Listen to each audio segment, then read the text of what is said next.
안녕하세요. 잠시 숨을 고르고 우리 삶의 속도에 대해 함께 생각해보는 시간입니다. 혹시 이 영상을 보시는 지금 하나님의 은혜가 당신과 함께하길 기도합니다. 오늘 나누는 이야기가 당신의 마음에 깊은 울림을 준다면 이 영상을 소중한 이들에게 공유하여 은혜를 함께 나누어 주십시오. 구독과 알림 설정은 우리가 함께 이 영적인 여정을 계속해 나가는 약속이 될 것입니다. 당신의 선한 나눔에 하나님의 축복이 가득하길 바랍니다. 우리의 삶은 어떻게 이렇게 분주해졌을까요? 처음에는 거의 눈치채지 못할 정도로 아주 조금씩 시작됩니다. 어느 날 우리는 조금 더 많은 일을 해내기 시작합니다. 그리고 또 조금 더, 그리고 또 조금 더. 그렇게 우리는 점점 더 효율적인 사람이 되어가고 조금 더 공격적으로 목표를 향해 달려갑니다. 첫 직장을 얻고 곧이어 두 번째 직업을 갖게 됩니다. 아직 갚지 못한 학자금 대출과 매달 나가는 자동차 할부금이 있습니다. 사랑하는 연인은 아내가 되고 우리는 한 아이의 부모가 됩니다. 기저귀 값이 만만치 않은데 둘째가 태어납니다. 기저귀는 2배가 되고 곧이어 아이들은 유치원에 갑니다. 주말에는 축구교실, 발레학원, 피아노 학원을 데려다 주어야 합니다. 아이들 교정 비용에, 늘어나는 식비에, 더 많은 빚.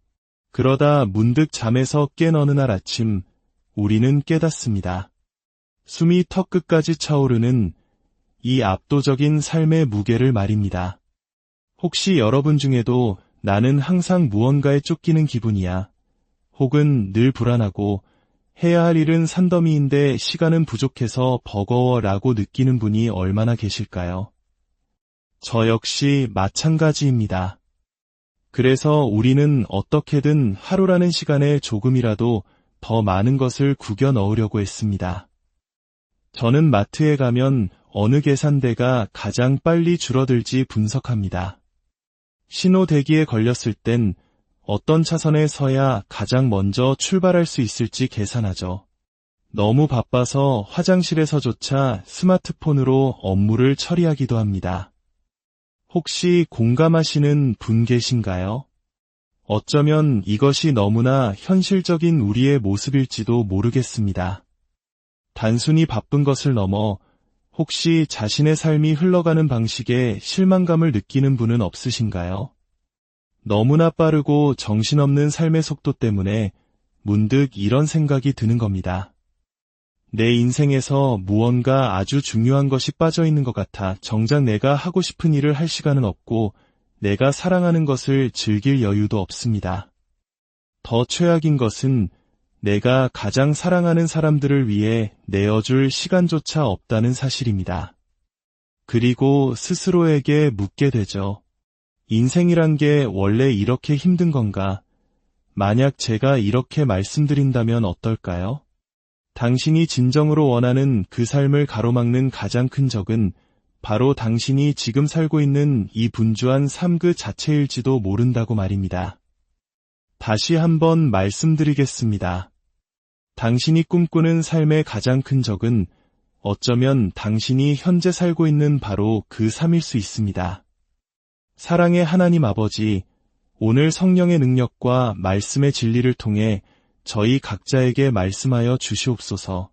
그리하여 저희가 예수님의 진리를 아는 데 그치지 않고 예수님께서 사셨던 방식으로 살아가며 예수님께서 사랑하셨던 방식으로 사랑할 수 있는 힘을 얻게 하옵소서. 우리 주 예수님의 이름으로 기도드립니다. 아멘. 솔직히 고백하자면 오늘 제가 여러분과 나누려는 이 메시지는 제 자신에게 가장 설교하기 어려운 주제 중 하나입니다. 왜냐하면 이것은 제가 살아온 방식과 정반대이기 때문입니다. 저를 조금이라도 아는 사람이라면 제가 느린 것을 얼마나 싫어하는지 금방 알 수 있습니다. 저는 느린 것을 경멸하는 수준입니다. 제게 느림은 모욕과도 같습니다. 저희 동료들은 알 겁니다. 저는 커피숍에서 사람들이 줄 서 있는 것조차 이해하지 못합니다. 그저 답답하고 화가 날 뿐입니다. 저는 아마 이렇게 말하고 다녔던 사람일 겁니다. 악마도 하루를 쉬지 않는데 내가 어떻게 쉴 수 있겠어? 또는 천국에 가야 쉴 수 있지. 저는 진심으로 그렇게 믿고 말하며 살아왔습니다. 물론 이 자리에 계신 대부분의 분들이 저처럼 기능장애 수준은 아니길 바랍니다. 하지만 아마 많은 분들이 자신이 감당해야 할 것보다 더 바쁘게 살아가고 있다는 점은 인정하실 겁니다. 우리 모두는 가야 할 곳이 있고 해야 할 일이 있습니다. 청구서를 내야 하고 주방을 청소해야 하고 아이들을 키워야 합니다. 편향된 뉴스를 읽으며 분노하고 잔디를 깎고 저녁을 준비하고 옷을 사고 빨래하고 또 빨래하고 입지도 않을 옷을 또 사고 SNS에 올릴 사진을 찍고 그럴듯한 문구를 고민하고 영혼을 갉아먹는 넷플릭스 시리즈를 밤새 정주행합니다. 삶의 속도가 그러하기에 우리는 그저 더 빨리, 더 빨리, 더 빨리 달리게 됩니다. 그러다 전력 질주를 하고 있는 자신을 발견하고 깨닫게 되죠. 내가 진정으로 원했던 것들을 위한 시간은 조금도 남아있지 않다는 것을요. 가족과 함께 따뜻한 저녁 식사를 할 시간도, 친구와 깊은 대화를 나눌 시간도 없습니다. 진정한 휴식, 성찰, 독서를 위한 시간은 물론 하늘에 계신 우리 아버지 하나님과 깊고 친밀한 교제를 나눌 시간은 더더욱 없습니다. 우리에겐 시간이 없습니다. 하지만 좋은 소식이 있다면 다른 사람들도 모두 똑같이 바쁘다는 겁니다. 그러니 괜찮은 거겠죠? 모두가 바쁘니까 이것이 바로 하나님의 뜻일 거라고 합리화합니다. 하지만 정말 그럴까요? 당신이 원하는 삶의 가장 큰 적이 바로 당신이 지금 살고 있는 삶일지도 모른다는 사실을 다시 한번 생각해 보십시오. 그래서 우리는 더 나은 길에 대해 이야기하고자 합니다. 우리는 단순히 예수님의 진리를 배우는 것을 넘어 예수님께서 어떻게 사셨는지, 그리고 어떻게 사랑하셨는지 그분의 삶의 방식을 깊이 들여다보려 합니다. 복음서를 한 걸음 물러서서 바라보면 예수님의 삶의 방식은 참으로 경이롭습니다. 그분의 공생애는 단 3년에 불과했습니다. 그 짧은 3년 동안 그분은 아버지의 사명을 온전히 받아들이셨습니다. 오합지졸 같았던 12명의 제자를 부르시고 그들을 하나님 나라의 가치로 훈련시키셨습니다. 바리새인들의 미움을 견뎌내셨고 사탄의 유혹을 물리치셨습니다. 온갖 병자들을 고치셨고 상처 입은 사람들을 사랑으로 품으셨습니다. 담대하게 하나님 말씀을 선포하셨고 구약의 350일가지 예언을 모두 성취하셨습니다. 그리고 이 모든 일을 하시면서 예수님은 단 한 번도, 단 한순간도 서두르거나 뛰지 않으셨습니다. 복음서 어디에도 예수님께서 달리거나 조깅을 하거나 종종 걸음을 치셨다는 기록은 없습니다. 예수님은 분명 바쁘셨습니다. 하지만 그분의 내면은 결코 조급하지 않았습니다. 제자들에게 이렇게 말씀하신 적이 없습니다. 이보게들, 우리가 계획보다 늦었네. 서두르게. 어서 가자. 도마가 또 늦는군. 그냥 두고 가세. 본때를 보여줘야지. 가버나움에서 우리를 기다리네. 지금 당장 가야 해. 예수님은 그러지 않으셨습니다. 그분은 세상에서 가장 중요한 일들로 바쁘셨지만 그분의 영혼은 언제나 평온하고 고요했습니다. 마가복음 2장 14절에는 이런 구절이 나옵니다. 다른 복음서에서도 반복적으로 나타나는 표현입니다. 마가는 예수님에 대해 이렇게 기록했습니다. 예수께서 지나가시다가 우리 함께 읽어볼까요? 예수께서 지나가시다가 성경은 계속해서 말합니다. 예수께서 걸어가실 때에 예수께서 길을 가실 때에 알페오의 아들 레위가 세관에 앉아 있는 것을 보시고 그에게 이르시되 나를 따르라 하시니 일어나 따르니라. 저는 레위를 생각하며 깊은 깨달음을 얻었습니다. 만약 예수님께서 서두르지 않으셨고 레위가 그분을 따랐다면 레위 역시 서두르지 않는 삶을 살았어야 마땅합니다. 그리고 곧이어 우리 자신을 생각하게 되었습니다. 만약 우리가 서두르지 않으시는 예수님을 따른다고 고백한다면 우리 역시 서두르지 않는 삶을 살아야 하지 않을까요?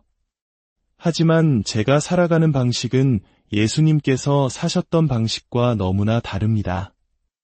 혹시 여러분도 멈추지 않는 러닝머신 위에서 예상보다 훨씬 빠른 속도로 달리고 있다면, 그래서 늘 조급하고 스트레스에 시달리며 모든 것을 해내려다 지쳐 번아웃 상태에 있다면 예수님께서 바로 당신을 초대하십니다.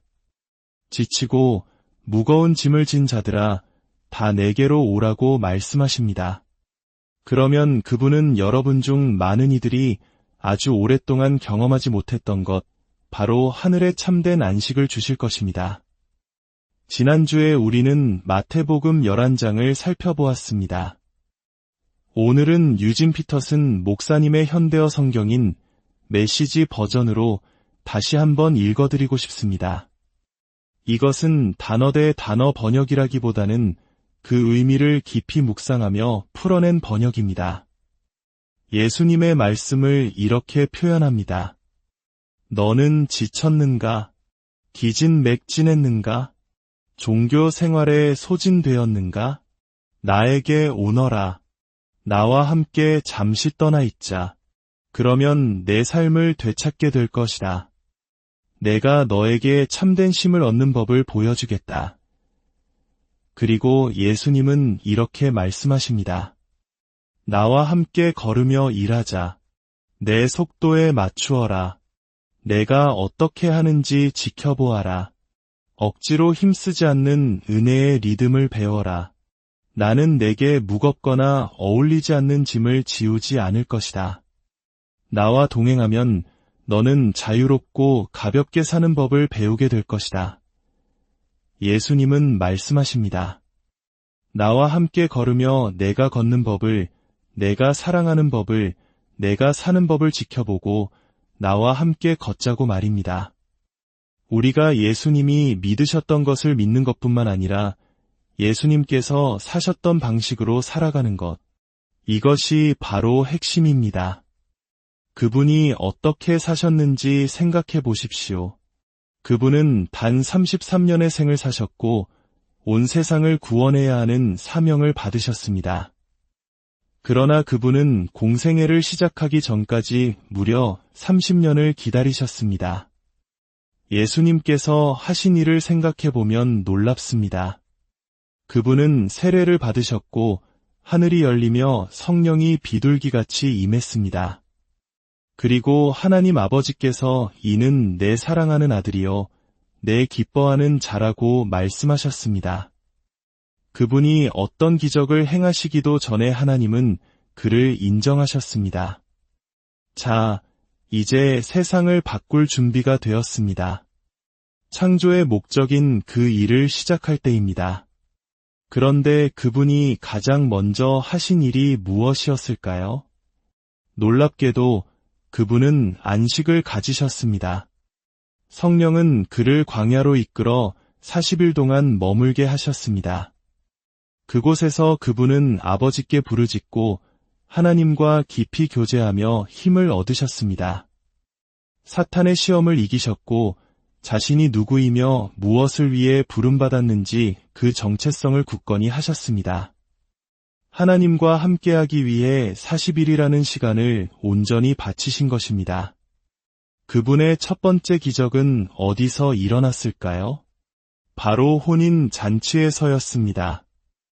예수님은 잔치에 가셔서 나는 하나님의 아들이니 바쁘다며 자리를 뜨지 않으셨습니다. 그분은 끝까지 자리를 지키셨습니다. 포도주가 떨어지자 물을 포도주로 바꾸시며 이 잔치를 계속합시다. 서로를 더 즐깁시다. 라고 말씀하셨습니다.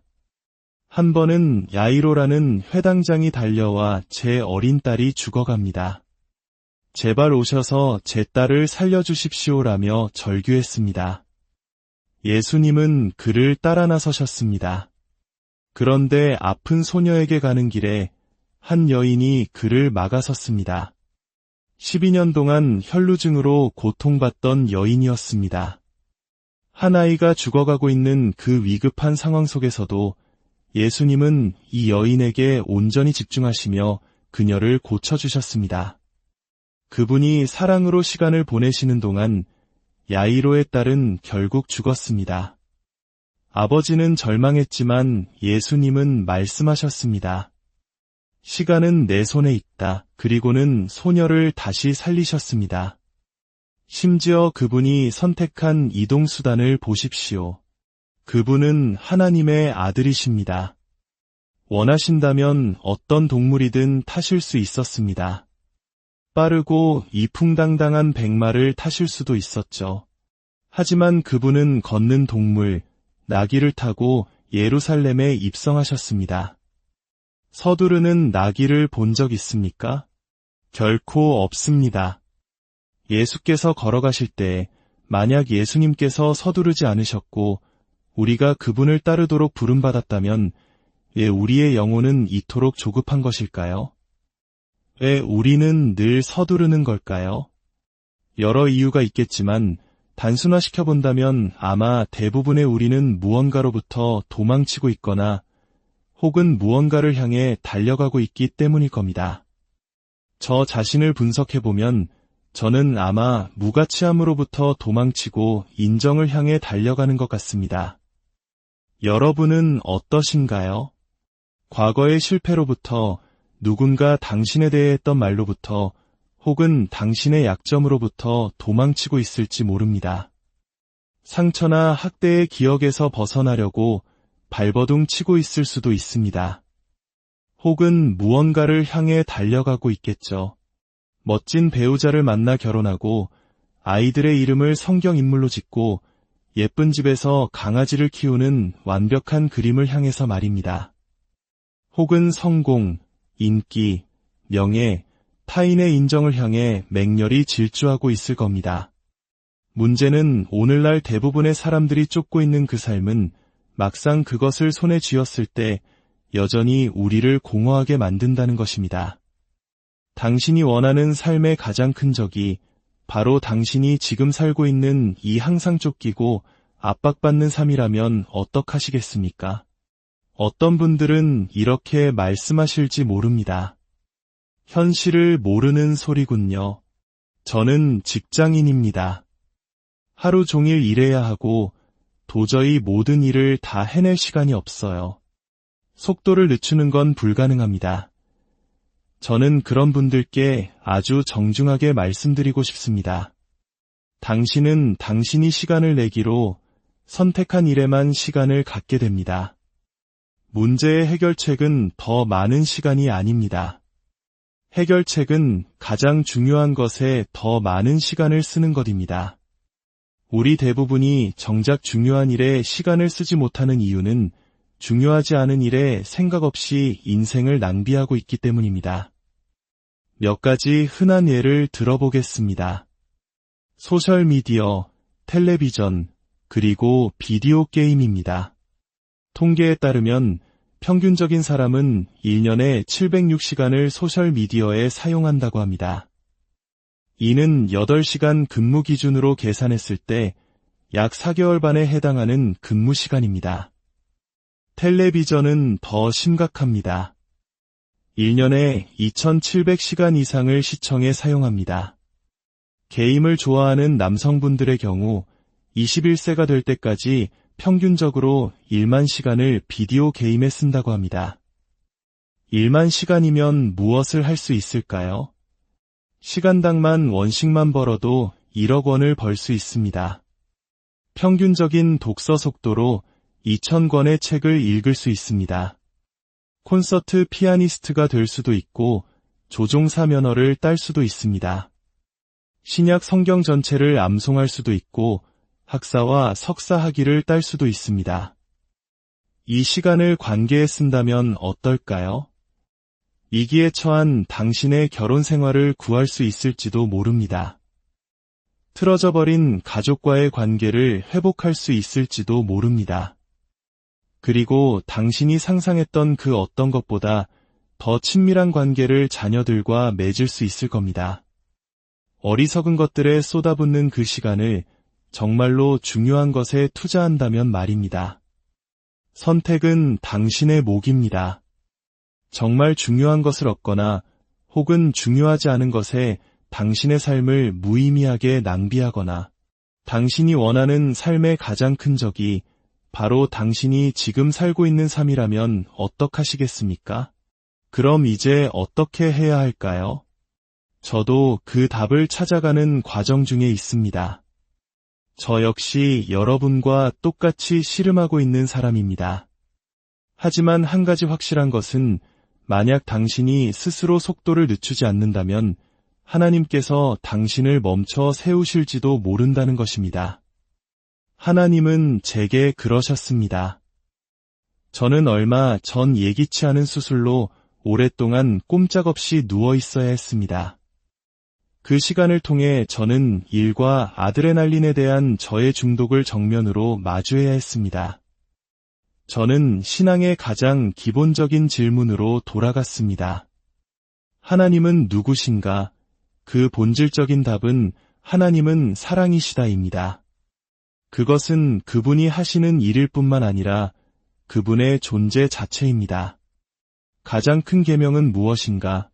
예수님은 마음과 뜻과 힘을 다해 주 너의 하나님을 사랑하고 내 이웃을 내 자신과 같이 사랑하라고 하셨습니다.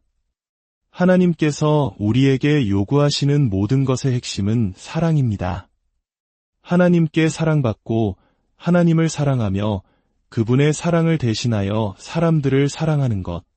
문제는 이것입니다. 사랑은 서두름과 양립할 수 없습니다. 저는 항상 서두릅니다. 그러나 성경에서 말하는 사랑의 첫 번째 정의는 오래 참고입니다. 사랑은 시간이 걸립니다. 조급함은 그럴 시간이 없습니다. 그래서 저는 제가 요즘 드리고 있는 단 하나의 기도를 여러분과 나누고 여러분에게도 이 기도에 동참해 보시라고 도전하고 싶습니다. 아침에 눈을 뜨면 가장 먼저 단 7일 동안만이라도 매일 이 기도를 진심으로 드려보십시오. 그리고 하나님께서 어떻게 일하시는지 지켜보십시오. 기도는 아주 간단합니다. 하나님, 제가 예수님을 온전히 경험하고 사람들을 깊이 사랑할 수 있을 만큼 충분히 천천히 걷도록 도와주세요. 다시 한번 마음속으로 조용히 따라해 보시겠어요? 하나님, 제가 예수님을 온전히 경험하고 사람들을 깊이 사랑할 수 있을 만큼 충분히 천천히 걷도록 도와주세요. 이 기도를 드릴 때 어떤 일이 일어날까요? 저의 경우 하나님께서는 제 안에서 깊고 실제적이며 치유하는 일을 시작하셨습니다. 첫째, 하나님은 제가 순간에 현존하는 법을 가르치고 계십니다. 저는 종종 몸은 그 자리에 있지만 마음은 다른 곳에 가 있다는 것을 깨닫기 시작했습니다. 이 기도를 하면서 저는 스마트폰을 옆으로 밀어두고 아이들과의 대화에 온전히 참여하게 되었습니다. 예전 같았으면 다른 생각으로 가득했을 머리로 이제는 사람들의 이야기에 진심으로 귀 기울이게 되었습니다. 너무 바빠서 보지 못했던 사람들의 필요를 보게 되었고 그들의 아픔에 함께하며 기쁨을 나누는 충만함을 경험하고 있습니다. 둘째, 중요한 것을 선택하고 그렇지 않은 것을 제거하도록 돕고 계십니다. 걸음을 늦추게 해달라고 기도하자 문득 눈앞에 있는 사람보다 스마트폰을 집어드는 것이 훨씬 덜 중요하다는 사실을 깨닫게 되었습니다. 중요하지 않은 일에는 아니오라고 말하고 중요한 일에는 예라고 말하는 용기를 얻게 되었습니다. 때로는 좋은 일에 아니오라고 말해야 할 때도 있습니다. 더 나은 것을 위해서입니다. 하지만 지금의 아니오가 영원한 아니오는 아닙니다. 지금 이 계절에는 더 중요한 무언가가 있을 뿐입니다. 기억하십시오. 당신은 당신이 시간을 내기로 선택한 일에만 시간을 갖게 됩니다. 해결책은 더 많은 시간이 아니라 중요한 것에 더 많은 시간을 쓰는 것입니다. 그리고 가장 중요한 마지막으로 이 기도는 제가 하나님의 임재를 느끼고 그분의 음성을 분별하도록 돕고 있습니다. 너무 바빠서 알아차리지 못했던 곳에서 일하고 계시는 하나님을 보게 됩니다. 누군가와 대화할 때 대화를 끝내지 않고 한 걸음 더 깊이 들어가는 질문을 하도록 마음을 주십니다. 사람들을 위해 더 많이 기도하게 하시고 그들의 친구로서 함께 아파하게 하십니다. 예수님과 함께 천천히 걸으며 그분을 경험하고 사람들을 사랑하는 법을 배우자 저는 제가 조금씩 그분을 닮아가고 있음을 느낍니다. 생각해 보십시오. 예수께서 길을 가실 때 예수님께서 사랑하셨던 모든 사람, 그분이 행하셨던 모든 기적은 바로 그분이 걸어가실 때 일어났습니다. 그분이 걸어가실 때 하나님은 그를 사용하셨습니다. 이것이 제가 여러분을 초대하는 이유입니다. 저와 함께 7일 동안 매일 이 기도를 드려보십시오. 하나님, 제가 예수님을 온전히 경험하고 사람들을 깊이 사랑할 수 있을 만큼 충분히 천천히 걷도록 도와주세요. 참으로 놀라운 사실은 예수님의 모든 사역, 아버지의 뜻을 따르는 그분의 모든 삶의 여정에서 그분은 어디를 향해 걷고 계셨을까요? 예수님은 언제나 십자가를 향해 걷고 계셨습니다. 하루하루, 한 걸음 한 걸음, 매 순간 그분은 당신을 향한 가장 깊고 지극한 사랑을 표현하시며 하나님의 부르심을 이루어 가셨습니다. 우리가 예수님을 따를 때 우리는 단순히 그분이 가르치신 진리를 받아들이는데 그치지 않습니다. 우리는 그분이 사셨던 방식대로 살고 그분이 사랑하셨던 방식대로 사랑하게 됩니다. 예수님과 함께 걷는 법을 배울수록 우리는 더욱 예수님을 닮아갑니다. 이 분노하고 상처받고 분열된 세상 속에서 하나님의 교회가 사랑으로 하나 되어 하나님에게서 멀어진 이들에게 다가갈 만큼 충분히 천천히 걷는 모습을 상상해 보십시오. 하늘 보좌를 버리고 이 땅에 오신 하나님의 사랑을 보여주는 교회를 말입니다. 만약 당신이 예수님을 따르고 있다면 당신은 어디를 향해 걷고 있는 것입니까? 당신 역시 당신의 삶을 내려놓고 훨씬 더 중요한 무언가를 향해 걷고 있는 것입니다. 해결책은 더 많은 시간이 아닙니다. 중요한 것에 더 많은 시간을 쓰는 것입니다. 당신은 당신이 선택한 것을 위한 시간을 갖게 될 것입니다. 그러니 하나님, 저희가 예수님을 온전히 경험하고 사람들을 깊이 사랑할 수 있을 만큼 충분히 천천히 걷도록 도와주시옵소서. 아버지 하나님, 이 기도가 오늘 말씀을 듣는 모든 이들의 마음속에서 살아 움직이게 하여 주시옵소서. 혹시 당신의 삶에도 무언가 빠져 있다고 느끼십니까? 더 나은 관계, 더 나은 직업, 더 많은 돈, 더 좋은 집, 더 짜릿한 경험을 통해 그 공허함을 채우려 했지만 여전히 텅 비어 있지는 않으신가요? 어쩌면 그것은 하나님으로만 채워질 수 있는 당신의 영혼의 공간을 세상의 것들로 채우려 했기 때문일지도 모릅니다. 당신은 하나님의 선하심을 알도록 창조된 영적인 존재이며 이 세상 그 어떤 것도 예수 그리스도 외에는 당신을 만족시킬 수 없습니다. 예수님은 길이요, 진리요, 생명이십니다. 그분은 우리를 아버지께로 인도하는 유일한 길이시며 우리를 자유롭게 하는 진리이십니다. 그리고 그 길과 진리는 하나님께서 당신에게 주고자 하시는 풍성한 생명으로 우리를 이끕니다. 만약 당신이 그 생명을 원하신다면 당신의 죄에서 돌이켜 하나님께로 나아가십시오. 당신이 예수님의 이름을 부를 때 그분은 당신의 기도를 들으시고 당신의 죄를 용서하시며 당신을 완전히 새롭게 하십니다. 오늘이 바로 그 순간입니다. 더 나은 길이 있습니다. 그 이름은 바로 예수 그리스도이십니다. 마지막으로 우리 모두의 마음을 모아 기도합시다.